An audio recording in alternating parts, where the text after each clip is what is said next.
हरे कृष्णा।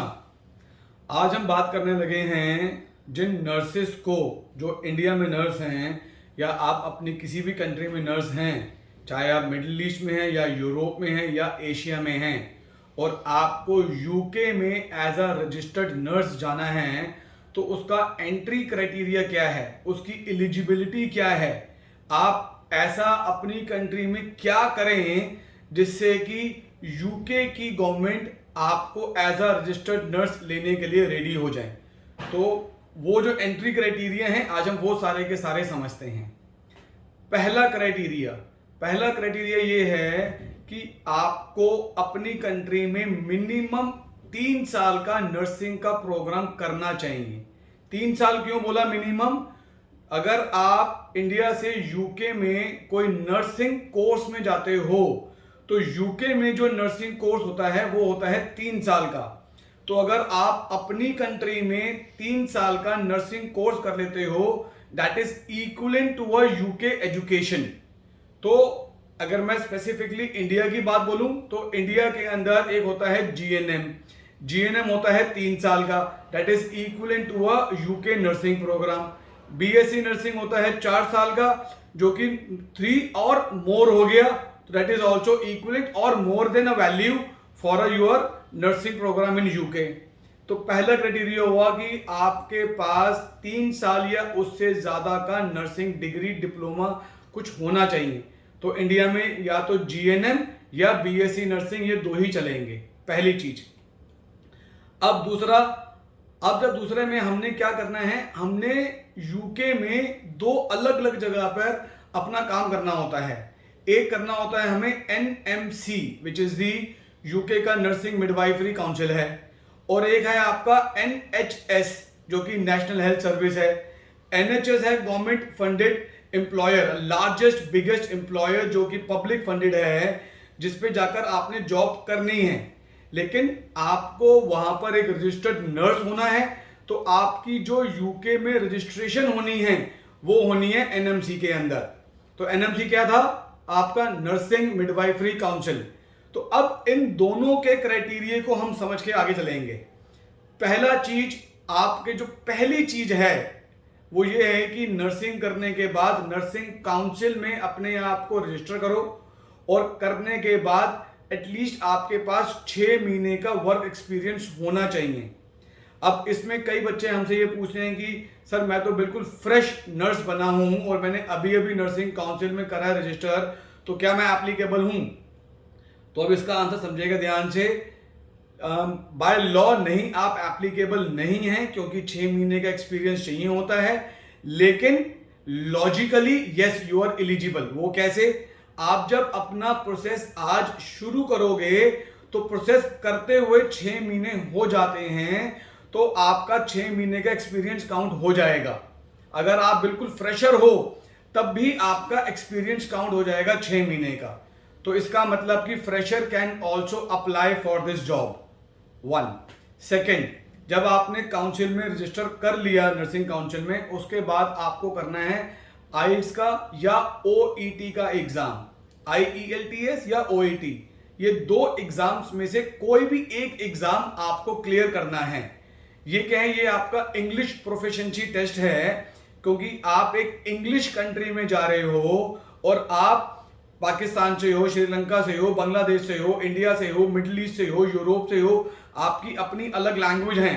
पर आप जब इंग्लैंड जा रहे हो तो उनकी इंग्लिश लैंग्वेज है, तो आपको वो इंग्लिश आना चाहिए उनकी लैंग्वेज से अपने आप को कॉम्पिटेंट करने के लिए। तो ये जो इंग्लिश टेस्ट है, इसकी जो वो है मिनिमम बता रहा हूं मैं आपको, मैक्सिमम तो आप हाईएस्ट स्कोर लियो, अच्छी बात है, but minimum entry criteria IELTS में है 7,777। आप समझिएगा, रीडिंग, राइटिंग, लिसनिंग, स्पीकिंग में सब में 7-7 चाहिए। लेकिन सिर्फ एक ऐसा मॉड्यूल है जिसमें 6.5 एक्सेप्टेबल है, वो है आपका राइटिंग में अगर 6.5 है तो एप्लीकेबल है, और बाकी सब में से किसी भी एक में, लिसनिंग में, रीडिंग में, स्पीकिंग में अगर 6.5 आ गया तो एप्लीकेबल नहीं है। तो आपको 7 एंड ईच पे ही टारगेट करना है, ये मिनिमम एंट्री क्राइटेरिया है। राइटिंग 6.5 चल जाएगा। लेकिन आइल्स में एक बहुत बड़ा बेनिफिट बता रहा हूं, एक बहुत बड़ा टिप दे रहा हूं। ये जनरली लोग नहीं बताते जो मैं बताने वाला हूं आपको।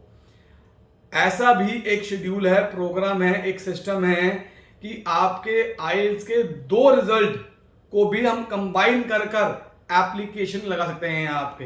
अब आइल्स के 2 रिजल्ट का मतलब ये हुआ, आपने पहला एग्जाम दिया जिसमें आपके चारों मॉड्यूल्स में 7-7 के बदले सिर्फ एक लिसनिंग में आपका 6.5 आ गया, बाकी सब में 7 आ गए। जबकि 6.5 सिर्फ राइटिंग में एक्सेप्टेबल है, पर आपके राइटिंग में भी 7 आ गए, स्पीकिंग में भी 7 आ गए, रीडिंग में भी 7 आ गए, लिसनिंग में 6.5 आ गया। तो आपने करा, आपने दोबारा फिर से आइल्स का एग्जाम दिया और अब की बार आपका लिसनिंग में तो 6.5 आ गया, पर रीडिंग में लिसनिंग में 7 आ गया, पर रीडिंग में आपका 6.5 आ गया। तो अब क्या हुआ कि एक ऐसा आपके पास टीआरएफ है, आइल्स रिजल्ट है, जिसमें आपके 777 है, लिसनिंग में 6.5 थे। दूसरा आपके पास रिजल्ट है जिसमें लिसनिंग में 7 आ गया, पर राइटिंग में 6.5 आ गया। तो ये दोनों रिजल्ट कंबाइन कर भी हम आपकी एप्लीकेशन प्रोसेस कर सकते हैं। तो इसका मतलब ये है कि आपके आइल्स के 2 रिजल्ट भी एक साथ कंबाइन हो सकते हैं। तो ये बहुत अच्छी वैल्यू बेनिफिट है आप लोगों के लिए। एक है अगला आपका जो एग्जाम है वो है ओईटी का। तो या तो आप आइल्स देंगे या आप ओईटी देंगे। नर्सेज ज्यादातर प्रेफर करती हैं ओईटी के लिए, बट दोनों ही एप्लीकेबल हैं। ओईटी के अंदर आपको जो रिजल्ट चाहिए, चारों मॉड्यूल्स में बी बी बी बी चाहिए। उसमें ऐसे स्कोरिंग होती है, आपका C plus B, B plus A, ऐसे स्कोरिंग होती है। तो ओईटी में आपको बी बी बी बी चाहिए। सिर्फ राइटिंग में, जैसे आइल्स में राइटिंग में 6.5 एप्लीकेबल था, ऐसे ही ओईटी के अंदर सिर्फ राइटिंग में सी प्लस एप्लीकेबल है, सी नहीं, सी प्लस एप्लीकेबल है। तो B B B B, writing में सी प्लस आपका एप्लीकेबल है। तो आपका ओईटी या आइल्स में से कोई भी एक एग्जाम देना है। जैसे ही आप ये एग्जाम दे देते हो, अब आप नर्स हो, आपने जीएनएम या बीएससी नर्सिंग करा हुआ है, आपने काउंसिल में रजिस्टर करा हुआ है, आपने इंग्लिश प्रोफिशिएंसी टेस्ट दे दिया। इसके बाद हम आपका शुरू करते हैं एनएचएस के अंदर इंटरव्यू प्रोसेस और पैरेलली एनएमसी के अंदर आपकी रजिस्ट्रेशन प्रोसेस। जब एनएमसी में रजिस्ट्रेशन करते हैं तो एनएमसी में 2 लेवल पे होती है आपकी रजिस्ट्रेशन। एक रजिस्ट्रेशन पार्ट 1, एक रजिस्ट्रेशन पार्ट 2 होती है। रजिस्ट्रेशन पार्ट 1 के लिए आपको एक एग्जाम और देना होता है, जो होता है पियर्सन व्यू का, वो है CBT, which is your computer based test. ये टेस्ट स्पेसिफिकली एनएमसी अप्रूव्ड है और ये प्योर नर्सिंग बेस्ड टेस्ट है। जिसको नर्सिंग आती है उसके लिए ये टेस्ट बहुत इजी, बहुत सिंपल है। आप कोई भी यूट्यूब वीडियो देखोगे तो आपको मिल जाएगा। लेकिन आपकी जानकारी के लिए आइल्स, ओईटी और सीबीटी की तैयारी भी हम लोग करवाते हैं।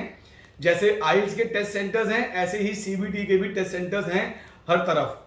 तो आपने जो सीबीटी का, which is computer based test, ये टेस्ट देना है। इस टेस्ट के अंदर जो आपको स्कोरिंग चाहिए वो मिनिमम 90% एंड अबव चाहिए, जो इजीली आ जाती है अगर जेन्युइनली आपने अपनी नर्सिंग की पढ़ाई करी है। तो सीबीटी टेस्ट बहुत इजी, बहुत सिंपल है, 90% स्कोर आराम से आ जाता है। बट मिनिमम रिक्वायरमेंट है 90% प्लस स्कोर लेके आने के लिए। बस इसके अलावा कोई और क्राइटेरिया नहीं है। इसके अलावा एक पीसीसी होनी है, मतलब आपके ऊपर कोई क्रिमिनल केस नहीं होना चाहिए। इसके अलावा एक मेडिकल होना है कि आप मेडिकली फिट हो, और कोई एंट्री क्राइटेरिया नहीं है। ना आपको अपने कोई फंड दिखाने हैं, ना कोई आपके पास बैंक बैलेंस होना चाहिए, ना कोई और आपका क्राइटेरिया है। सिर्फ आपके एजुकेशन डॉक्यूमेंट्स वेरीफाई होंगे, आपका एक्सपीरियंस वेरीफाई होगा, आपका आइल्स, ओईटी या सीबीटी का टेस्ट वेरीफाई होगा।